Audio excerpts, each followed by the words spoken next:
No, I understand that, going back and forth is never fun at all. I guess so I work in AWS as my day job, and because of that, I work with Microsoft all day. There's some guys that have Mac as their desktop for working in with all of our network devices, and I don't know how they do it because obviously a lot of the network devices are Linux based or, some of these other code intensive based softwares. And because of that, it's hard to do all that on a Mac. But anyway, so I was thinking for this, I'm going to go ahead and do our little intro real quick, and then I'll introduce you and then we can start. Alrighty. Hey, hello everyone. Welcome to Hip and Humble. I'm Aram, and Mom is not here this week. We had a death in the family. That's alright, it happens. Our Uncle Lonnie, Sir Lonnie Rex, is gone to be with the Lord, and we are happier as pie for him. He no longer has polio, gets to walk around. That's the most exciting part of that.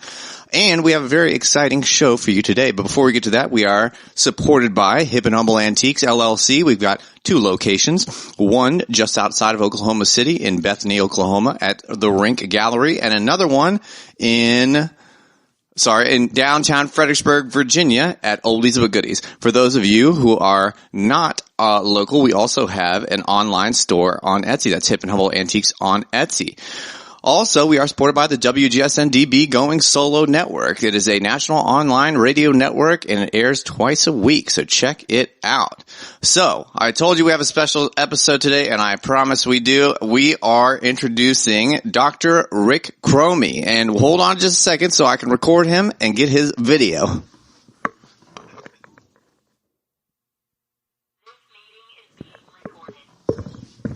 Alrighty. So, Dr. Rick, how are you today? I'm doing good. Thank you for having me on this incredible podcast. Just listening to the introduction there, I need to get online and check out your antiques because that's what I do. I collect antique technology. Well, I tell you what, you came to the right place. Right now, in fact, I have a whole series of recording devices and low emitting radio devices from the early 50s to the 70s right now. I have quite a few of them. And it's interesting. Of course, people that like them, they are worth a lot, but they're far and few in between. So so if you're interested, you let me know and I'll send them your way. But tell us anything like that. Yeah, but tell us a little bit about yourself. What do you do? What do you do now? I read that you are the president of MANA. What is MANA, and what do you guys do? Well, MANA Educational Services International is a faith-based nonprofit that I started. I think it was 2017, about 4 years ago. And it's primarily my religious church arm. I'm a pastor in my background and a professor of ministry, so there's a lot of my world that's still connected in that way. And I just found it was a great place to people support what I do and give a little bit to the work that I do and allow me to help out people with creative training and workshops and such, and allows me to write and do things like this. Absolutely. Do you guys? So I read in the blurb on you guys' website that you are focused on that training, like you said, and also promoting education and higher education. Is that specific to ministerial education, or do you guys branch out to other modes?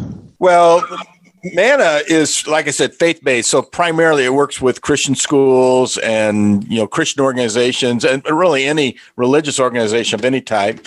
But, my rickchromey.com, which is where GenTech, the book that hopefully we'll talk a little bit about. Oh, yeah. We'll get to that. It's primarily, it was a book that was written outside that market. And so I was just, I've kind of separated the two a bit so that I can focus on one or the other. But if you're interested in the faith-based side, I do workshops on both sides. I do organization, rickchromey.com. You can find all of my workshops that work off of GenTech and cultural analysis and leadership and everything that's non-religious, if you will. Understood. And rickchromey.com will be right about there on the screen as he's saying all that. So any guys following us and watching this, make sure and check out that website after you finish the video, of course. We'll also post it in the description. So I also read that your education is pretty extensive. You said that you are a pastor and you've studied quite extensively. Did you go to seminary as well? Yeah, I did my graduate work. I did a Christian education degree in Cincinnati at a seminary there. And then my doctoral work was through another seminary / university in George Fox University up in the Great Northwest outside of Portland. Yeah. Yep. Well, my wife's trying to get me to move to Portland next year. Her best friend is an artist, and she's really good. My wife is an artist as well, but she's also a school teacher, and she hasn't left this area. I've been fortunate enough to travel for most of my life. I was a military brat. I went into the military, so I've been here, there, and everywhere. And so moving to me is kind of like your next Tuesday, but for her, it's a big deal. And so getting her excited about possibly moving to a different place is a big deal for her, and I'm excited. I'm excited that she's trying to make steps in one way or another. So it's fun. And we were just in Portland this last weekend, and it's a beautiful city, and the Pacific Northwest is a beautiful place. We just took a trip from Astoria, Washington, all the way down to Eureka, California. Just drove the coast and stopped that sounds beautiful. A number of different places. It's absolutely gorgeous over there. Oh, it sounds incredible. Were you in a fun car? I also saw that you are a rider as well. Yeah. I was in a Prius. Okay, well, not exactly what I was hoping for, but I'm sure you got a lot. I'm sure you got really great gas mileage. At 51 miles to the gallon, I tell you what, it was really nice when I hit California and saw $4.50 gas prices. Oh, I have absolutely no doubt about that. Oh, goodness gracious! But yeah. Yeah. So you obviously wrote, and I saw that you earned a doctorate in leadership in emerging culture. Was that so? Talk a bit about that specialty, emerging culture. I know that kind of leads into your book. Yeah, actually, it's what created a lot of the book is in my doctoral work about 15 years ago now. I really started thinking differently about how cultural changes. And in particular, I took more of a technological view on how culture changes and looking at how there are, I call them megatechs. I call it cultural language theory that I've invented as a result of my doctoral work. And Understood. That is that there are certain types of technologies that emerge, and they emerge about every 500 years. So you got to keep that in mind. That's every interesting. 500 years, we have these technologies, and I call them megatechs, right, because they have the ability to actually change how a culture interacts with one another. 500 years ago, there were 3 megatechs. One was the printing press. Right. Gutenberg's press, obviously, was a huge megatech. But Right. you have to also look at the mechanical clock. We don't think about how the clock really shifted culture 500 years ago into a time base. In fact, we say 7 o'clock or 5 o'clock. We tell time by the o'clock. Right. It actually worked into our vocabulary. Mm-hmm. In the church world, it's interesting because people say, "Well, I went to church yesterday," or "I'm going to go to church tomorrow." Mm-hmm. When if you look at the word church, it's actually not a place; it's a people. Right. Well, and I think from a biblical perspective, it has always been a people. I mean, whenever Christ talks about coming down to take his bride, the church, he's talking about a people. He's not talking about a building. Yeah, exactly. But see, 500 years ago, that shift, it put everything into a box, and we literally boxed time up into a very interesting. The mechanized clock boxed time into seconds and minutes and hours and such, and it changed it. And the third technology 500 years ago was the emergence of what I call the scopes, the microscope and the telescope. Right. That changed how we saw it, not just the smallness of our culture, of our world, but also the bigness of our world. Right. Right, or the vastness of things beyond our world. You know, I've talked about this before, and I believe my mother and I talked about this in one of our previous podcasts, the concept of time being a man-made concept. Because, like you're saying, with these emerging technologies and with specificity towards the mechanical clock, we categorize time, we put time in a box, whereas time is and always was, but it isn't. It's just how we conceptualize movement from one space in time, for lack of a better term, to another space in time. Because the terminology or the term time, to me, is a descriptor that we've put on the passage of, or on the movement of ourselves from one place to another. Yeah, and it's very relative when you think about it. Exactly. You know, if I asked you, if I had a room of 100 people and I asked you what time it is, especially before the internet allowed us to have a global syncing of our time, everybody would look at their watch and they'd have a different time. It was relative to the person. Absolutely. Right. And that's what's changed. We've had 3 megatechs that have emerged in the last 50, 70 years. Mm-hmm. The oldest one was television. Television changed us, moved us from being an oral culture to a visual culture. And right. we now see things. We visualize things, and that's why we're very visual cultures. Television's done that. Secondly, is the emergence of the cell phone. Yeah, the mobile phone was a major technology that flattened our culture. And the third one, of course, is the internet.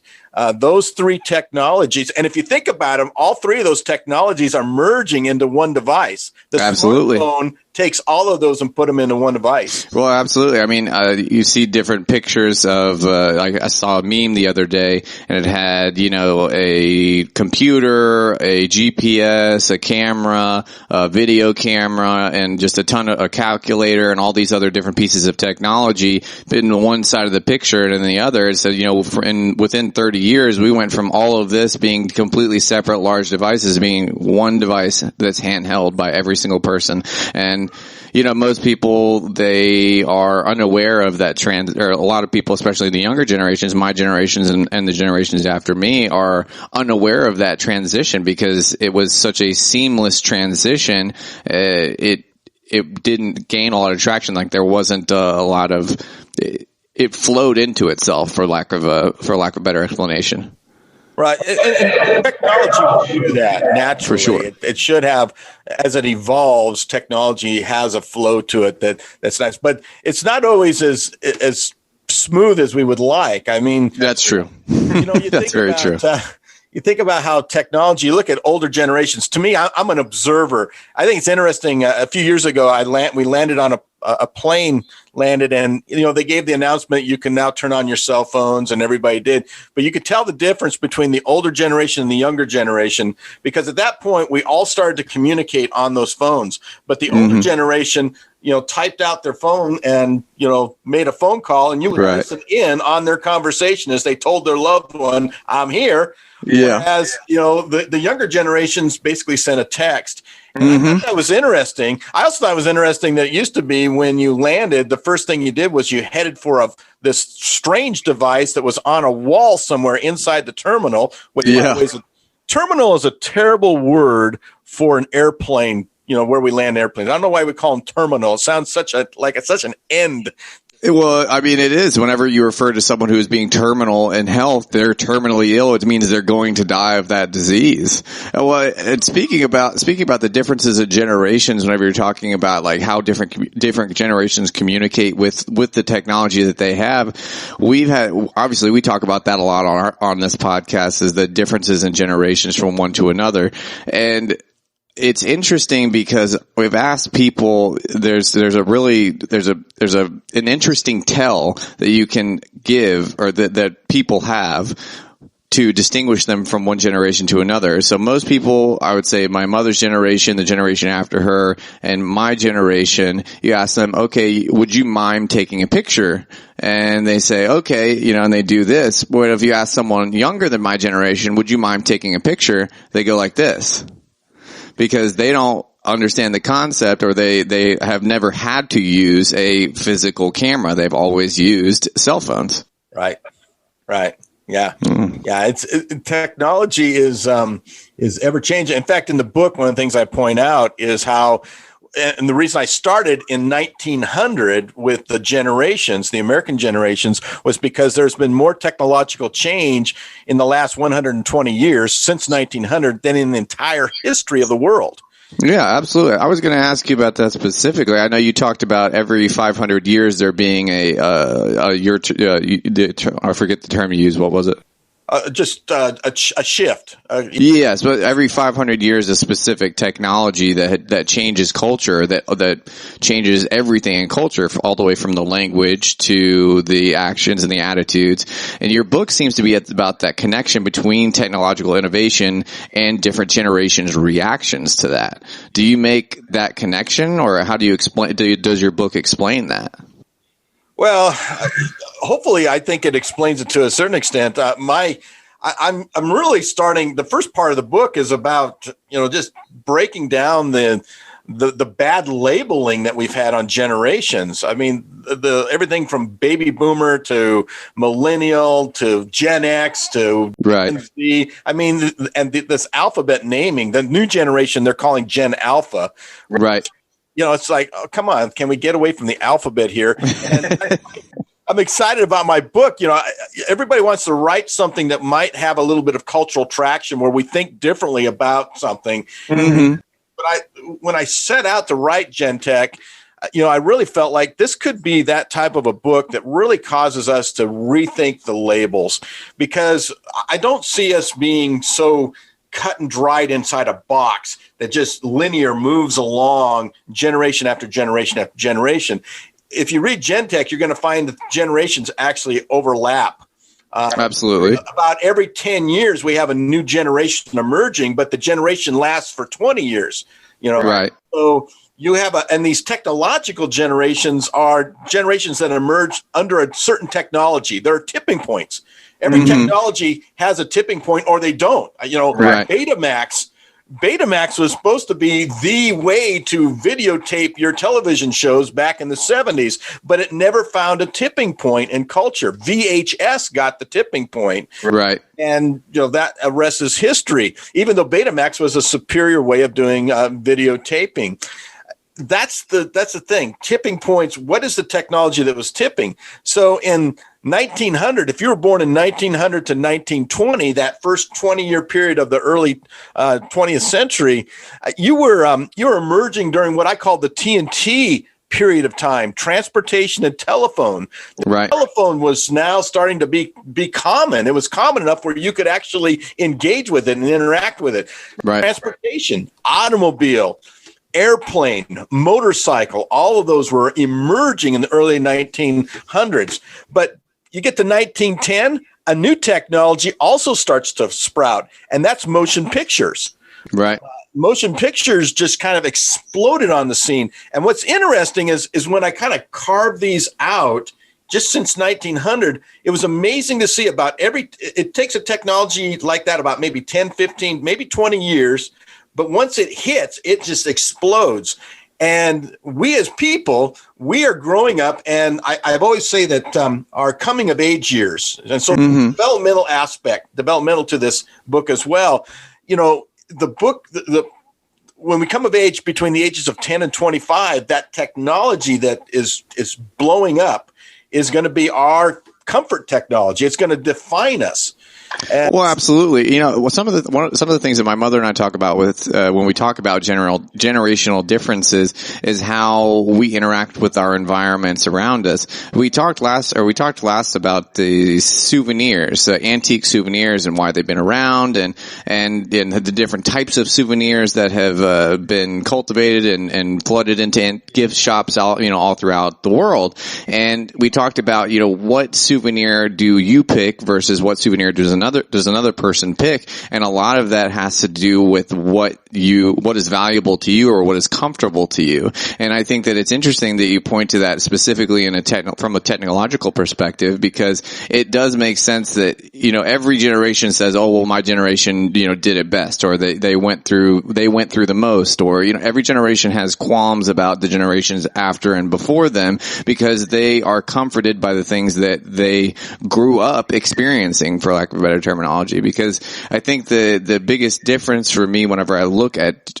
different generations of people is, one, the communication, and two, it's like I went through 9/11 whenever I was a kid, but I was a kid. When I was a child, I thought as a child. And my mother was an adult. My mother was a little bit older. I think a little bit younger than I am now.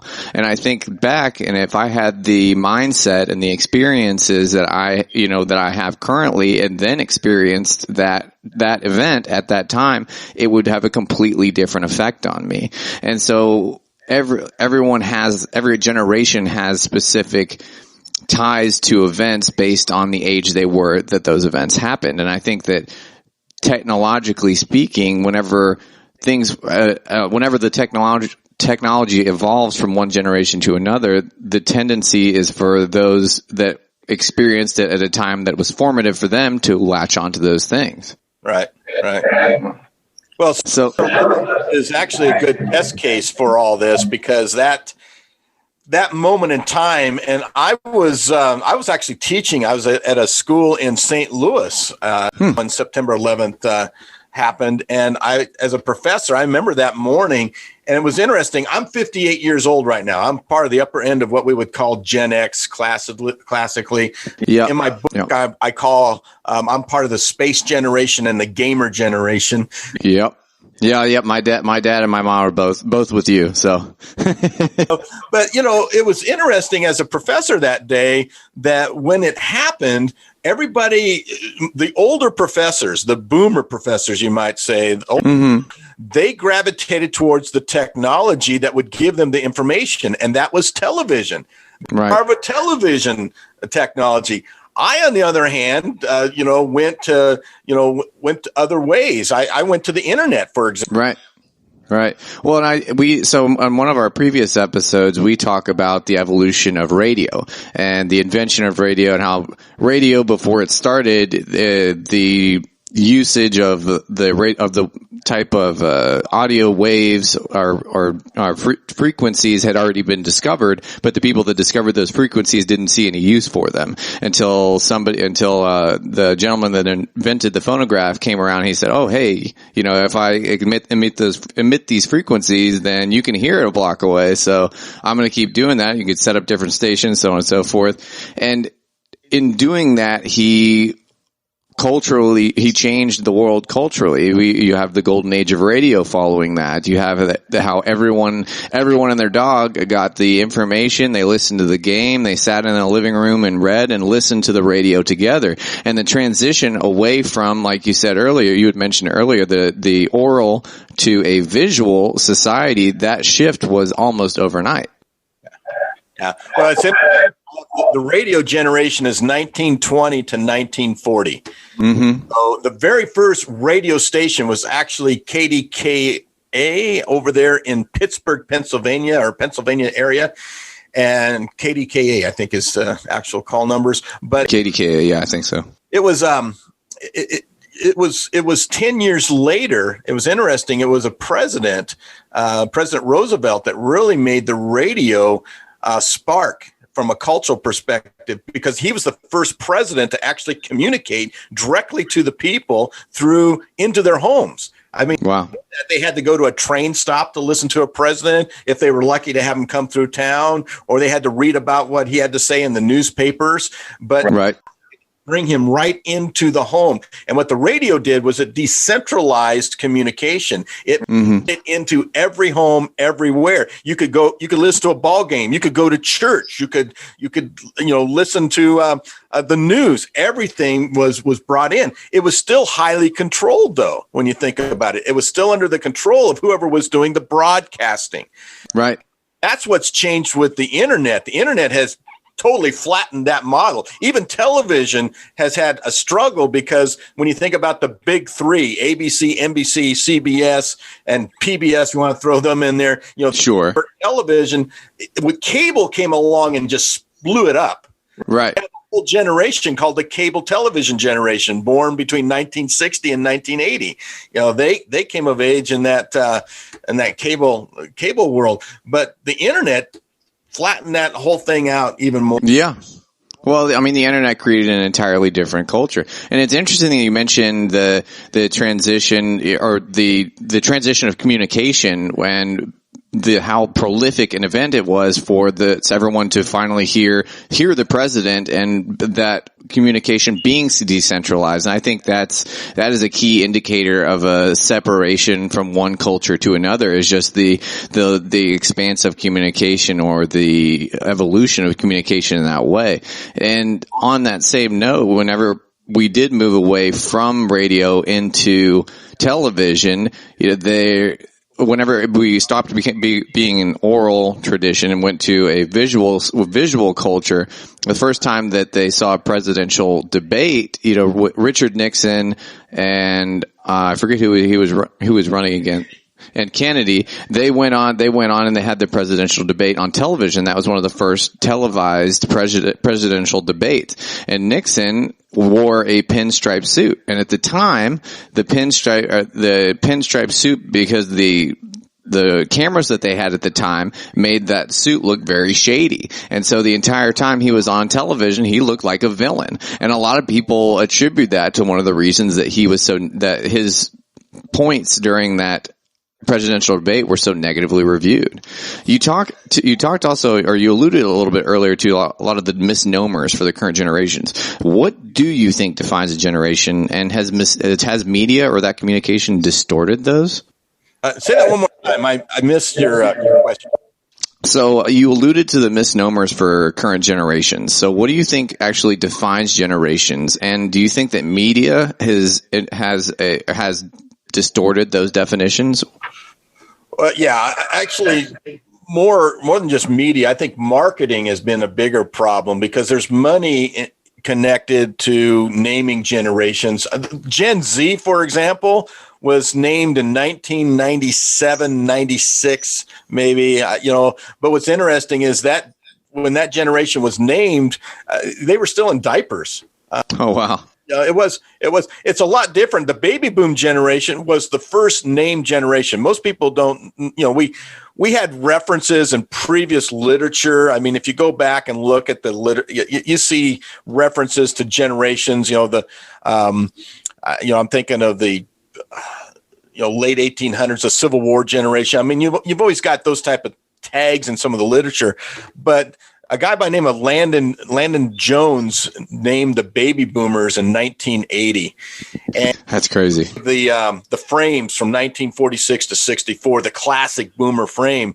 Right. The problem was that the frame doesn't fit. I mean, for him it fit, but when you really look at the demographics, the baby boom happened as early as 1943 when European soldiers started coming back from World War II. And the boom pretty much ended in 1960 with the initiation of the pill. The pill, when it was introduced into wider culture, we saw a birth demographic start to slide at that point. So 1943 to 1960 is probably a better frame for a boom, if you want to call it that. But the name itself, if you think about it, 1964, that's still 16 years after his generation was born. He came up with a name for him. That's as well, but they were just kind of pop names. Right. He defined them 15 to 16 years afterwards. Same thing with Gen X. Gen X was given their name in 1991 by Douglas Copeland. It was a fiction novel. Before that, we were kind of called baby busters. Some older audience might remember that tag. But we were also called everything from slackers to the dumb generation. From movies, you mentioned movies. Movies called us everything from Goonies to Bad Bears to exorcist children or children of the corn. I mean, there are all sorts of different names and tags slapped on us by media. And that I think media contributes to this conversation. I think media has the potential to promote a particular one. We wouldn't be talking about Gen Z. I mean, let's be honest. Gen Z is one of the laziest tags ever given to a generation. They just took the last letter of the alphabet. I mean, you might as well call them Gen 8.1. Well, the reason they did it was because millennials were originally known as Gen Y. Millennials, even though they got their name in 1991 as well by William Strauss and Neil Howe, a couple of sociologists. Oh, okay. Let me say that carefully. They weren't socialists. Yeah, that's a bit of a difference. Sociologists and historians. And I think they did a really good job, as far as how they marked out the generations, but they were the ones that created the term millennial. And, that I think that's a better term than Gen Y, because that was also what was, really going, well, we have Gen X, so let's call them Gen Y. And now we got Gen Z. See, that alphabet tag just doesn't fit. And no, well, I mean, I think you're hitting the nail on the head by saying it doesn't fit, because one, how do you categorize a generation anyways? What defines a generation? Is it the acts that happen, the international events that happen while they're alive? Is it the technology that is espoused or created or innovated into whenever they're alive? What actually defines a generation? And then how do you classify that with a name? I think the boomer name made sense if it were in the correct time period, it would have made sense, because the boom of babies coming home or being born or conceived after the soldiers returning home from World War II would make sense. However, it doesn't make sense in context, like you said, because generally people in the boomer quote unquote generation were not actually born or conceived during that time period. Now, I think that But the question, like I said, still remains, and I think it's still interesting, is what actually defines a generation, and how would you name it if you were to name Well, instead of boomers, if you look at my theory, what I would say is that they are late vinyl record generation. Okay. Vinyl records were, that generation was 1930 to 1950. So if ever born, the early cohort of what we call baby boomers would be late vinyl record, they would be television, and they'd be early space. Those would be the three. See, depending on where you're born in there, you're going to have two different technologies that are going to pop for you. You're either going to be vinyl record television, which I would call them the Elvis boomers, or you're that makes sense. You're either the television space boomers, which I would call you the Beatle boomers at that point. Okay. Well, and I think it's interesting that you point out different cultural events and different technologies again as the kind of the defining characteristics or aspects of these different generations. And I think that's true to an extent for sure, because like you said, these different technologies, the vinyl record, CDs, obviously the Beatles and Elvis, and then moving into the 90s, Michael Jordan, I would say would be a defining name for that generation. But again, I think it's interesting that you use these specific events as the nomenclature for these generations, because although they, like you said, they do impact every aspect of society, communication, language, and the like.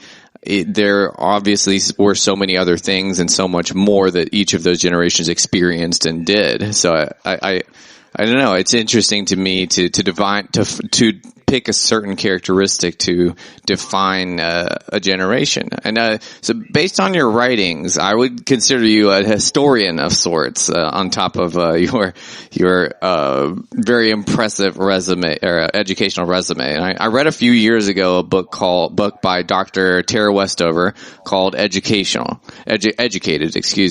Her book was this kind of it was a fantastic memoir, and in it she mentioned her doctoral thesis. She wrote about historians generations and the bias that each of them has when writing about history. So do you have a bias whenever you're writing, or rather, from what perspective are you trying to approach? Well, the answer to that is yes. We all have a bias. My bias, obviously, is that I do believe that technology is what guides a personality of a generation. And, that's what GenTech's all about. It's about making that argument that, hey, listen, how we look at a generation is best defined by that technology that popped during the coming age years between the ages of 10 and 25 for a particular cohort of people. Obviously, the television generation, when you think about it, born between 1940 and 1960, that television generation, as they emerged, they were the first to experience the president having a television debate. And, right.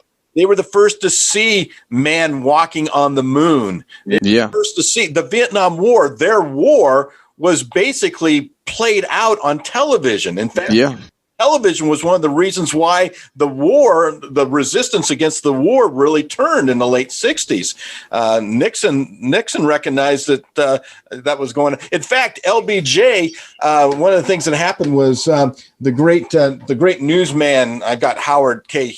Smith in my mind, but why can't I think of his name now? KCK. Walter Cronkite. Yeah, Walter Cronkite. In 1968, he takes a trip over to Vietnam and just to experience it, because he's been reporting on it for over a decade. Right. He wants to experience it. So he goes over and he talks with the soldiers and he talks with the generals and he talks with everybody he can talk to. And then he comes back and he gives this scathing commentary about the war. And basically he says, we need to get out as soon as we can. We're not going to win this. We just need to get out. And we need to do it with honor, but we need to get out. He doesn't give an answer for how to get out. He just says we got to get out. It's interesting. LBJ, his immediate response is, if I've lost Cronkite, I've lost America. Well, and he's right. A lot of the voices that penetrated through. And when I say earlier, I referred to media. When I say media, I say the influence of the larger corporations, the media, the news networks, the news media, and also the large marketing corporations. Because marketing media is one of the defining or driving forces behind consumerism, especially in the United States, but throughout the world, civilized world specifically. Europe, Paris, the United Kingdom, they are all constantly projecting these different ideologies or these different consumeristic ideas through their campaigns of their media marketing campaigns. And so when I say media, or earlier when I was referring to media, my definition of that was including advertising and video marketing to people in specific generations that it's geared towards. So I was intrigued, of course, by your book, and I thought it was real. I read the summary. I haven't read the book yet. I definitely will. It's on my list. My list is about 75 books long right now, but it's moved to the top 3.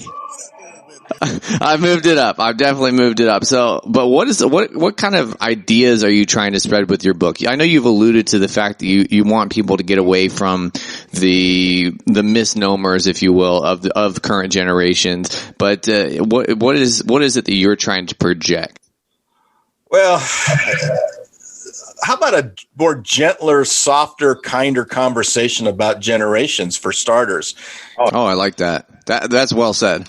When I look at the millennial generation, there are a lot in my age group and older that call them snowflakes and other derogatory names. And let's be honest, the millennials haven't exactly helped themselves by firing back with "okay, boomer" memes. Those aren't exactly the best way to create a kinder, gentler conversation either. Yeah, no. Part of what I'd like to do is let's get off of the boomer. Let's get off of these loaded terms. Gen Z, which means nothing. Gen X, which means nothing. Right. Millennial and boomer. And let's get off these loaded terms, which have so much baggage now with them. I do think that anybody who does generational analysis will tell you there are about every 20 years. The Bible was one of the first to propose this idea. About every 20 years, a new generation is born. And there's reality. As a historian, one of the things I do is I look for patterns. And this is what's interesting about GenTech. There is a pattern of technology popping about every 20 years. Actually, about every 10 years, there's a new technology that's popping. But they go for about 20-year spurts. They have an emergence, and then they have a slow. You look at a good example is cable television. Cable television is now on the decline. It's had its zenith, but now it's on the decline. The telephone had a huge zenith, but then it had a slow decline. How many people have a landline today? I'm talking about the traditional telephone. Yeah, not very many. My wife's parents have a landline. That's the only people I know that have a landline. And we're getting close to running out of time. So there's one other question I wanted to ask you, get your perspective on, because it's something that we've talked about a lot on this podcast that I think you would have a very unique perspective on. And it says, we talk a lot about generational differences. I mean, that's one of the premises of our podcast. And a debate that we have consistently is, do you think that we are losing or gaining intellect as we move forward in a digital age? Losing or gaining intellect? Oh my! Yes.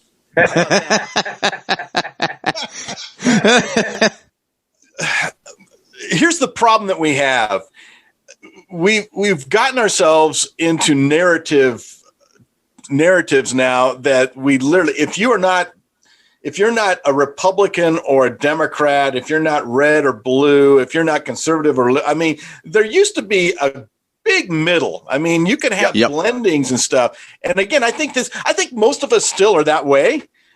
Well, absolutely. I think, earlier we talked about the influence of media, and for me, the dichotomy and that separation of people, that categorizing of people, and, if you don't fit into this category, you're obviously in this one. I think that ideology is being just shoved down people's throats, at the university level, and especially at the news media level. I'm reading a book called The Delusion, or The Diversity Delusion by Heather McDonald. Highly recommend. Really, really great book that talks a lot about that topic. But go on. Sorry to interrupt. Well, the short answer is I think we're getting smarter because we have more information available to us. You can do your own research if you're willing to do it. This last year, I'll give a prime example. This last year, I got captivated with early American history. And so I've got several books on American history, and I was hearing some of the narrative that was out there, but I thought, I want to research this myself. So I chose, in particular, pre-1920 works. And you can go out there and find them. They're all over the place. Google has done a great job for us because they're digitizing a lot of these 1800 autobiographies and biographies and diaries and even entire history sets. And they're digitizing them. You can download them and read them for yourself. But what I discovered was that since the 1920s, and the reason I kind of picked the 1920s is there was a shift in how we looked at America. Yeah. 1920. Oh, absolutely. Absolutely. History prior to 1920, American history was more heroic. We looked at, George Washington, the hero. We looked at Abraham Lincoln, the hero. But there was slowly a slide in the 20s towards making America more about economy, an economic tone, if you will. Yeah. So we stopped talking about the Boston Massacre and more about the Boston Tea Party. Mm-hmm. Well, and I think it's specific to the 20s and going from the 20s into the 30s. We had talked about this. The Great Depression had such a huge impact on that generation. Their parents had led their economy to the greatest downfall economy in American history. And after that, everything prior to that was regarded as being bad because they went through the greatest depression that our country has been through. And they saw that as a direct result of government and societal actions and attitudes from generations prior to them. And I think that cultural, that shift and that event is what shifted people's perspectives away from America the hero to America the thing that needs to focus on is economy before we do that again. Yeah. That's a whole interesting conversation right there, because you're right in that analysis about how the government and really what created the Great Depression. But it's interesting that FDR and a lot of his policies, all they've done and all they did was they really created bigger government and bigger control in the end. And it's interesting to me, that type of analysis. But the bottom line is that I went out and just started studying American history, but I chose to study from a different era and to get a different tone and to see America from a different perspective. And, because there's a lot of American history today that I'll be honest, just seems a little questionable, maybe a lot questionable depending on your perspective. But I think we need to be skeptics. And one of the things that you learn in your doctoral studies is you learn to really peel back and get the ability to, and the skill sets to be able to research that and to want to research that. And that's. No, absolutely. I think the tendency, especially at the collegiate level nowadays with the postmodernism ideology, is that patriotism or studying the past as an objective or non-biased observer is something that we shouldn't do now. It's this push to be biased against everything that was, in order to make everything that's going to be better. But I don't think that should be the goal. I think that we should be passive observers. We should be able to be skeptics. We should be able to research what actually happened and formulate opinions based on the facts that we understand. And, I think that your book has done that, and it has been an absolute pleasure talking to you about it. I could tell the passion that you have for that and for the organization you represent. It's really been an honor and a privilege speaking to you. Likewise. Yeah. Well, Thanks very much. Like I said, we are out of time right now. I could probably talk to you for another 2 hours about all this stuff. This obviously we need to get back on here and have your mom here. I'd like to have her there so we can have. Yeah. Next, you're going to have to come back with her on it, because I guarantee this conversation with her would have been pristine.